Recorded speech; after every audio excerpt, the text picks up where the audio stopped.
स्वागत है सर आपका रेशनल वर्ल्ड पे आईबी पटेल जी। और सर नमस्कार आप सर जी। जी नमस्कार। सबसे पहले आप एक अपना संक्षिप्त परिचय दे दें और उसमें आप आस्तिक नास्तिक वास्तविक ऐसा कुछ है तो वो भी जरूर मेंशन करें जी जी। सर सबसे पहले तो मैं बता दूं मैं इंसान हूँ और किसान हूँ। जी खेती कर रहा हूँ सर यहाँ रीवा मध्य प्रदेश में और आपसे काफ़ी दिन से परिचित हैं। बशर्ते बात करने का कभी मौका नहीं मिला। हमारे आदरणीय रमेश सर जी हैं मुंबई से, तो उन्होंने कॉल किया और बोला कि सर अभी लाइव चल रहे हैं। तो मैं बोला कि मेरे में लिंक नहीं आ रहा, तो उन्होंने भेजा लिंक व्हाट्सएप में। तो एडवोकेट साहब को मैं सुन रहा था, आपको सुन रहा था और जी मेरे हिसाब से जो एक हमारे मित्र यादव जी जो कमेंट कर रहे थे, तो हम्म। सर ने और आपने बहुत अच्छा उत्तर दिया कि जिनको गुलाम को अगर बेड़ियां पहना दो तो बेड़ियों में ही खुश रहता है, उसको वही अच्छा लगता है। तो हमारे यहाँ सबसे बड़ी समस्या ये है। और दूसरी बात ये है कि कुछ लोग फर्जी आईडी में भी आ जाते हैं। कुछ लोग अभी भी ऐसे हैं कि जिनको अपने बाप दादा का इतिहास नहीं पता है और दूसरे को बाप कहने चले जाते हैं। तो मैं जी आपके जी माध्यम से जो भी श्रोता बंधु सुन रहे हैं, यही कहना चाहूंगा कि पहले किसी चीज को पढ़ो, जानो, समझो, तब उस पे कमेंट करो। आपने मुझे जोड़ा, इसके लिए सर आपको बहुत बहुत धन्यवाद। जी जी पटेल जी जी आपको बहुत बहुत धन्यवाद। आपने आए यहाँ पे और अपनी बातें रखी और जी कुछ और बातें रखना चाहते हो तो आप कह सकते हैं, बेझिझक कह सकते हैं। अभी मैं और 10-15 मिनट हूँ लाइफ में। सर पहले तो मैं भी पूजा पाठ करता था और अभी भी घर में और लोग करते हैं, लेकिन जब से मैं यूपी में था बनारस में,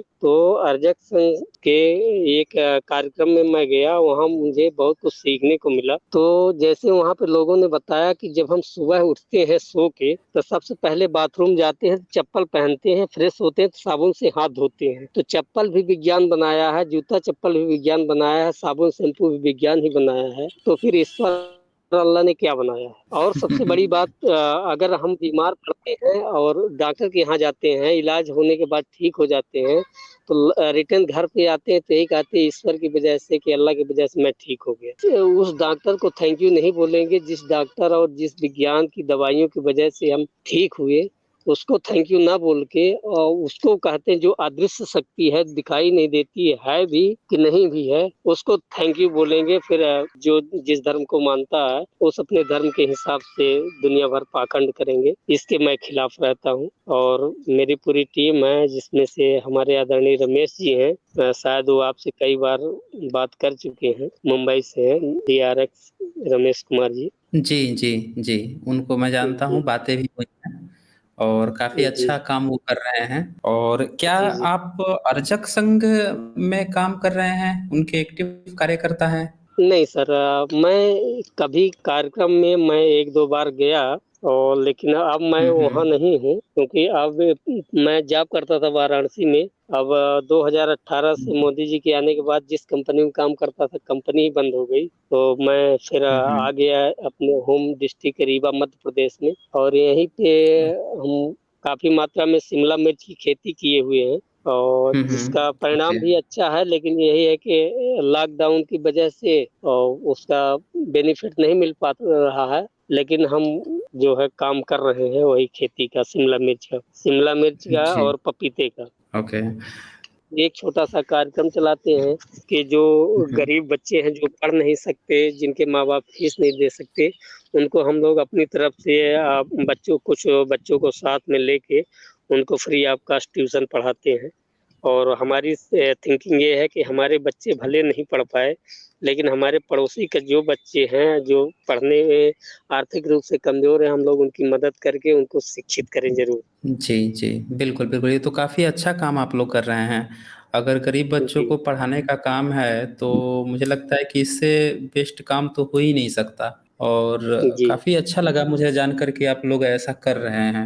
अब मुझे तो लगता है कि आप लोगों को एक नाम भी दे देना चाहिए। अगर इस तरह की एक टीम है जो इस तरह से काम कर रही है तो एक संस्था का नाम ये तो होना चाहिए। एक तो शकील प्रेम जी हैं, संस्था मानव, उसमें हम लोगों का हाँ, जुड़ाव है। मानस मानस। और जी जी जी। और हम लोग एक दूसरे से बहुत कुछ सीखते हैं, अभी सीख ही जी रहे जी हैं।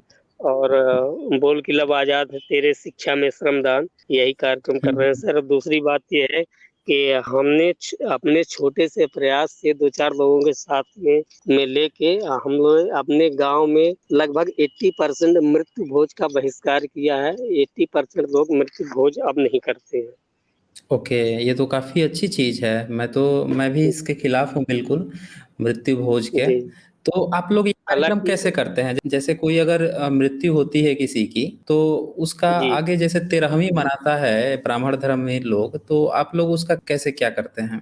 नहीं, हमारे यहाँ क्या है कि अभी भी कुछ लोग मना रहे हैं, लेकिन जब से मैं यहाँ आया तो लोगों ने बहुत विरोध किया। हालांकि मेरे घर में ही विरोध किए, मेरे एक भाई है या कि मेरे सिस्टर लोग, खुद की मेरी वाइफ है। तो मैंने बोला कि भाई देखो, जो सत्य है वही सत्य है। आप अगर बिच्छू काट दिया, सर्प काट दिया तो डॉक्टर के पास मत जाओ, बीमार हो तो डॉक्टर के पास मत जाओ।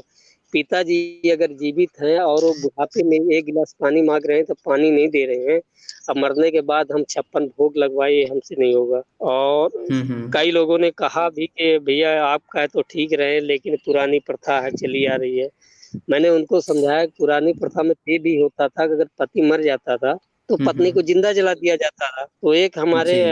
बड़े भाई साहब चचेरे एक्सपायर किए, तो मैं बोला कि ठीक है, भाई हम्म। साहब गुजर गए तो भाभी जी को जिंदा झोंक दो उसी में, तब मैं जानू कि पूरा पता चल रही है।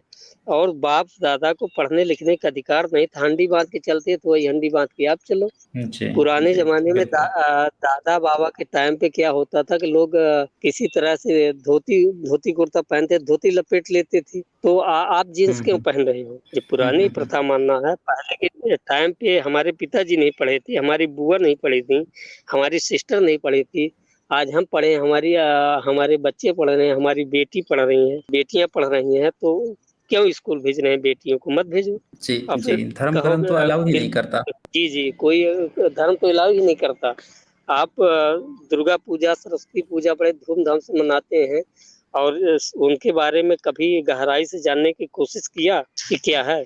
जबकि जिस समय 2 साल पहले मानव संसाधन केंद्रीय मंत्री स्मृति ईरानी ने खुद सदन में कहा कि महिषासुर क्या था और दुर्गा जी क्या थी। और दूसरी बात, शिक्षा का अधिकार जिस देवी ने हमें दिया, माता सावित्रीबाई फुले ने, हमारे देश की बहन बेटियों को, माताओं को, तो वो माताएं बहनें खुद नहीं जानती हैं कि हमको पढ़ने लिखने का अधिकार किसने दिया है। और सरस्वती पूजा में जी बहुत धूमधाम से डांस करेंगे। तो जी ये जी थोड़ा बिल्कुल सा बिल्कुल। जागरूकता लाने का एक छोटा सा प्रयास है। और कुछ गलतियां रहती हैं तो रमेश जी से संपर्क करता हूँ, सीखता हूँ। जी जी। तो ये काफ़ी अच्छा लगा मुझे कि आप लोग अच्छा काम कर रहे हैं। रमेश जी से तो मेरी बात होती है, लेकिन उन्हें कहीं बताया नहीं कि आप लोग इतनी डिटेल में और इतना बेहतरीन काम कर रहे हैं। तो अच्छा हुआ आप यहाँ ज्वाइन किए और आपने बताया। वो कहा जाता है ना कि लोग जो है अपने कार्यों को नहीं बताते हैं कितना बेहतरीन जी काम कर रहे हैं। वो जाकर जब जी। उनसे हम मिलते हैं, घर देखते हैं, तो ये पता चलता है कि एक हाँ, छो- वो लोग एक काम भी कर एक रहे हैं, लोग एक छुपाते हैं। छोटा सर जी, एक छोटा सा प्रयास है। रमेश जी आपके बारे में कई बार मेरा, आप लाइव थे तो उनका कॉल आया, बताएं। उस समय मैं शिमला मिर्च तोड़ रहा था, तो बोले कि सर लाइव हैं यूट्यूब में। तो मैं बोला लिंक भेजिए, तो लिंक भेजे तो मैं हम्म। जुड़ गया। जी जी। काफी अच्छा लगा आपकी और एडवोकेट साहब की बातें सुन के। जी, तो सर वो जो मैंने अभी प्रश्न एक पूछा था ना कि जैसे कोई अगर इंसान मर जाता है, तो जी मरने के बाद से जैसे 13वीं होती है, तो आप लोग कैसे करते हो? जैसे ब्राह्मण को लोग बुलाते हैं, फिर सर मुड़ाते हैं और कुछ-कुछ कर्मकांड टाइप का करते हैं, फिर 13वें दिन लोगों को बुलाकर खाना वगैरह खिलाते हैं।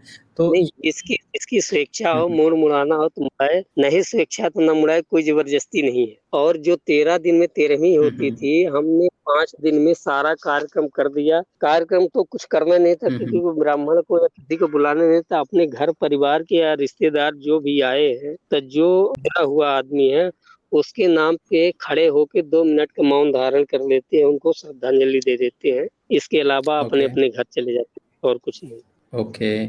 तो ये उस दिन जैसे अगर जलाना है तो हम जला देते हैं, और फिर उसके बाद जी से जी। कोई 13वीं वगैरह का कोई प्रोग्राम नहीं होता। 5 दिन पर ही पाँच लोगों को बुलाकर मौन धारण करके और उसको खत्म जी कर जी, देते हैं। जितने लोग हैं महिला पुरुष जो हैं, तो एक गाँव में इतना बड़ा मकान नहीं होता लेकिन आँगन होता है।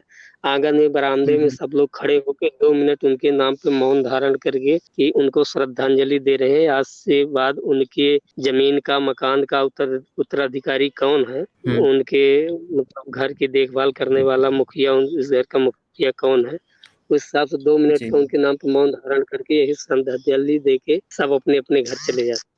ओके। इसमें तो मतलब काफ़ी अच्छा लगा मुझे और मुझे तो लगता है कि इस पॉइंट को पूरे देश में प्रचारित करने की ज़रूरत है। क्योंकि हुँ, जो भी लोग ब्राह्मणवादी संस्था में फँसे हुए हैं, ब्राह्मणवाद में फँसे हुए हैं, उन्हें लगता है कि उनके पास कोई ऑप्शन नहीं है। उन्हें लगता है कि हुँ, अगर पिताजी की मृत्यु हो गई या घर में किसी की मृत्यु हो गई, तो अब ब्राह्मण को नहीं बुलाएँगे तो हमारे पास अगर नहीं बुलाए तो करें क्या?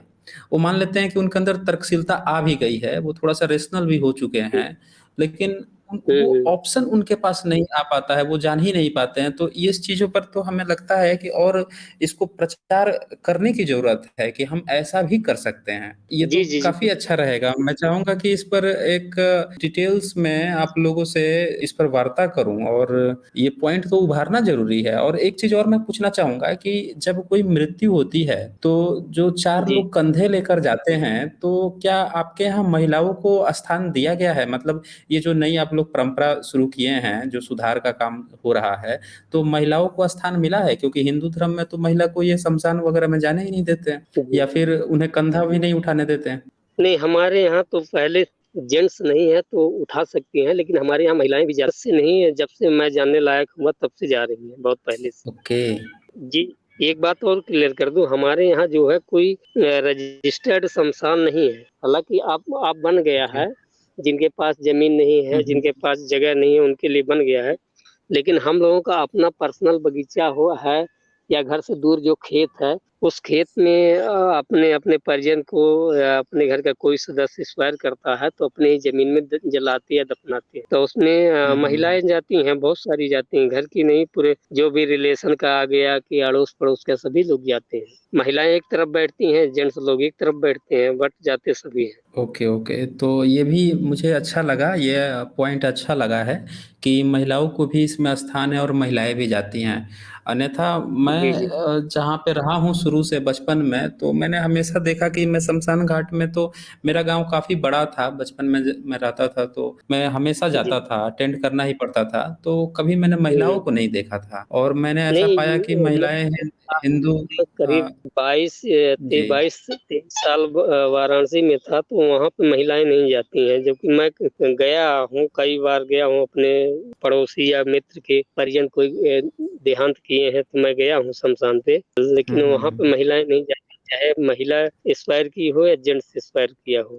और हमारे यहाँ क्या है कि चाहे महिला की मृत्यु हुई हो या पुरुष की मृत्यु हुई हो, महिलाएँ बराबर हुँ, जाती हुँ। हैं। ओके। और अभी एक चित्र आया था, वो ऑफ़िशियल पोस्ट था अर्जक संघ ऑफ़िशियल टीवी पे, तो उसमें उन्होंने जी। दिखाया था कि उनके दादाजी गौतम जी जो हैं, उनके दादाजी एक्सपायर कर गए थे, तो हुँ। उसमें कंधा देते हुए महिलाओं को दिखाया गया था। तो वो वो भी परंपरा मुझे लगता है कि एक नई परंपरा है, ऐसा नहीं पाया गया है कि महिलाएँ भी कंधा देती थी अब तक ब्राह्मण धर्म मानने जी, वालों जी। में। तो मुझे लगता है कहीं न कहीं ये भी एक सुधार का अच्छा कदम है कि महिलाओं को जी, भी जी। आगे लाया जा रहा है और कंधे से कंधा मिलाकर चला जा रहा है।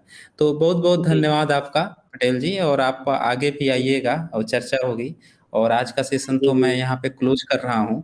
तो आपका बहुत-बहुत धन्यवाद। धन्यवाद सर।